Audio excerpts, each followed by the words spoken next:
عزیز، بازم در ادامه برنامه برگشتیم. فرزانه الهام بانوی فعال واقعا کارهای زیاد کردن و امروز هم در برنامه با ماست و از فعالیت‌های خود بر ما خواهد گفتن که بر مردم کوچی ما، قومای کوچی ما چی کارها کردن و چقدر توانسته اونا را به خواستشان برسونن. واقعا دوی د کوچیانو په ریاست کې د ظرفیت جوړونې مشره ده او دوی په همدې برخه کې کار کوي دی چې دوی څومره کار کړی دی په دې برخه کې د دوی څخه غوښتو. ستړي مه سئ او سهار مو پخیر. السلام علیکم تاسو ته او ټولو لیدونکو ته او سهار مو پخیر. ډېر مننه ښاغلې فرزانه الهام. که دا راته ووایاست چې تېرو کلونو کې هم کوچیان د انتخاباتو څخه پاتې ول او همداراز تش کال ورته څومره زمینه برابره شوې، څومره زمین سازي شوې چې دوی په خپله کارتونه واخلي او د انتخاباتو په پروسې کې برخه واخلي؟ ډېره مننه، ښه پوښتنه ده. یو خو به راشو دې ته چې تېر کالو کې څومره کوچیان پاتې وو. تقریبا د 27,000 شاوخوا کوچیانو برخه اخیستې وه په ټاکنو کې، البته تېر دور کې، او دې جملې څخه 7,000 یې ښځینه وې چې دا البته په نسبي توګه که وګورو د ښځینه او نارینه په نسبت یعنې ښه ګډون و. اما دا چې موږ وایو تقریبا شاوخوا 15 میلیونه نفوس دی د کوچیانو، 27,000 یوازې په انتخاباتو کې ګډونکی برخه اخلي، واقعا دا په نشت حساب دی. خو که راشو دې ته چې اوس دې دور کې سږ کال څه ورته شوي دي، څه کارونه شوي دي. موږ البته پروژې او د کوچیانو لوی ریاست دواړو په ګډه سره د عامه پوهاوي پروګرامونه دوی ته ورکړي دي. البته یو خو موږ تاسو پوهېږو چې دا ځل خو دا پروسه خپله چالش برانګیزه او چلنجینګ ده، ځکه چې هغه تذکرې پکې شرط دی او دې کې اکثره ځایي خلک حتی نه شي ګډون وکړي. نو کوچیان خو واقعا چې دلته خو صدمه ویني، متضرر کېږي او دوی ګډون باندې منفي تاثیر کوي. اما د دې ترڅنګ موږ د عامه پوهاوي پروګرامونه دوی ته ورکړي دي او د دې ترڅنګ د ثبت احوال نفوس محترم ادارې سره په ګډه موږ سیار ټیمونه ټاکلي دي چې البته دوی ته په سیار توګه ورځي، تذکرې به ورکوي تر څو دوی هغه د ټاکنو کې د برخې اخیستې لومړنی شرط پوره کړي او خپله تذکره ولري، پیژندپاڼه ولري، تر څو ونډه واخلي. دا هغه پروګرامونه دي، کارونه دي چې په عمده توګه موږ البته له مخکې کړي دي دوی ته او اوس په جریان کې دي. دا سیار ټیمونه به کارونه پیل کړي او تذکرې به وویشي، همدا ډول د ثبت نام به دوی وکړي ټاکنو کې. البته دا هغه لومړني کارونه دي چې باید شوي وای او موږ کړي دي او کوو یې. خانم الهام، علاقه‌مندی کوچی‌ها امسال بر انتخابات چگونه است؟ آیا از سالهای دیگر فرق داره یا حال هم یعنی کم علاقه هستن، نمیخواین انتخابات اشتراک کنن؟ اگه بیایم به مسئله کوچی‌ها، یک خب ما شما می‌فهمیم کوچی‌ها از سطح آگاهی عامه و سواد و امید و بسیار پایین است و از اهمیت و ارزش انتخابات، سهم گرفتن از دو حق انتخاب کردن و انتخاب شدن از یعنی کمتر آگاهی دارن و در ضمن ازی در جاهای زندگی میکنن که چالش های امنیتی و دیگه چالش هایی که با در پروسه انتخابات روبرو میشه مردم بیشتر یا متضرر هستن و بیشتر متوجه از یا باشه. یکی خود ساحات است که دسترسی برای او کم است و خدمات دو کم است و دیگه ای که ساحات ناامن هستن، معمولا امرای ساحات یا تیر و بیر میشن و گشت و گذار دارن یا زندگی میکنن که تحت کنترل مخالفین دولت است که البته این تاثیر منفی خود داره بر سر علاقمندی از یا و سر ای که یا چقدر میخواین در انتخابات سهم بگیرن.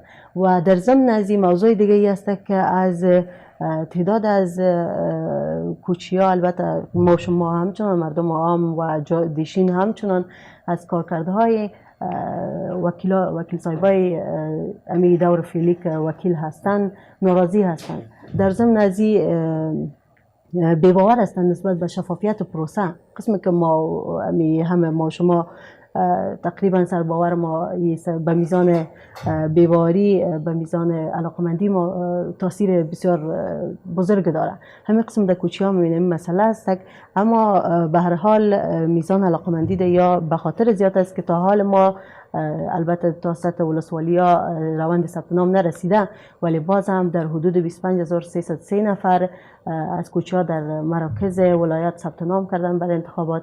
این یک خبر خوش است، ولی متاسفانه در 14 ولایت افغانستان که ما آمار ارقام از کمیسیون مستقل انتخابات گرفتیم، حتی یک کوچه هم در سطح مراکز ثبت نام نکرده.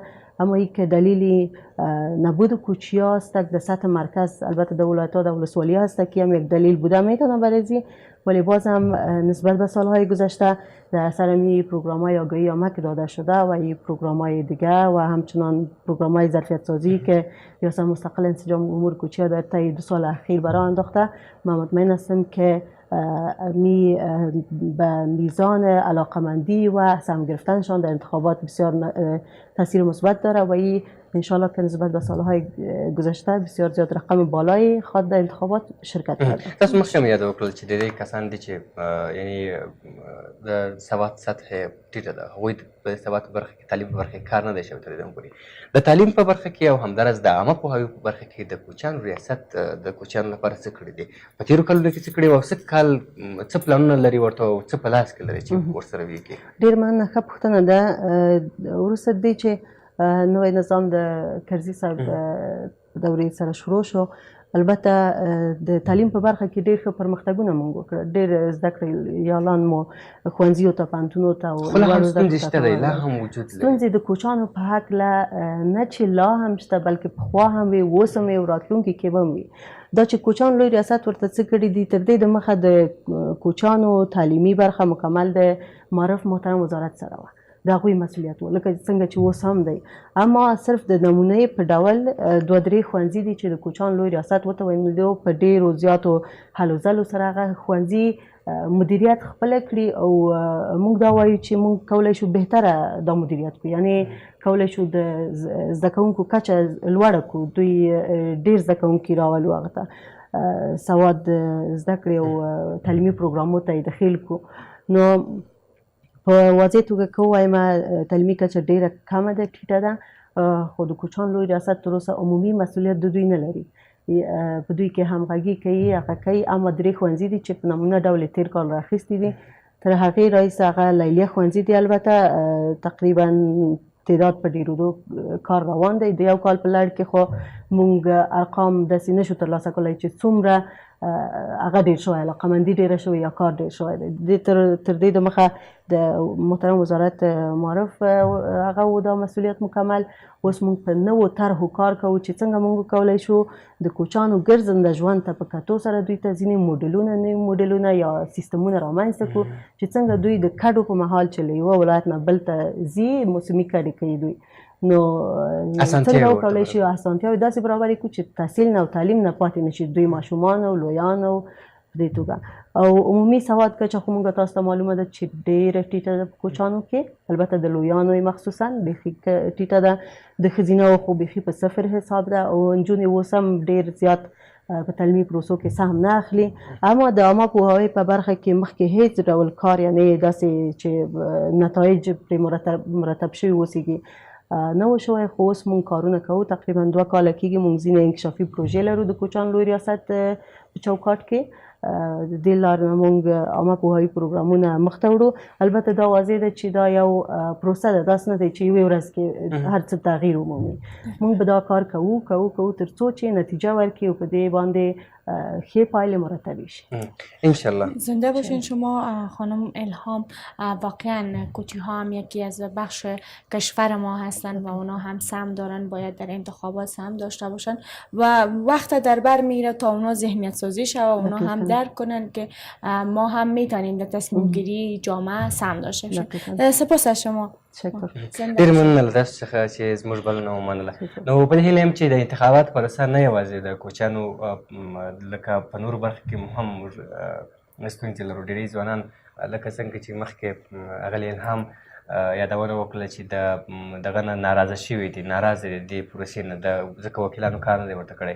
په همدې خاطر باندې دوی هم نه غواړي چې رایه ورکړي. خو نه، که تاسو رایه ورکړئ ور نه کړئ، حتما دې جرګې ته کسان راځي او بیا به هغه کسان وي چې تاسو به نور هم ناراضه واوسئ او نور به یې هم کار نه کړي. راځئ خپل کس وټاکئ، هغه کس چې واقعا خپل دین ته، خپل اسلام ته او خپل خلکو ته، خپل هیواد ته وفادار واوسئ او داسې کس انتخاب کړئ.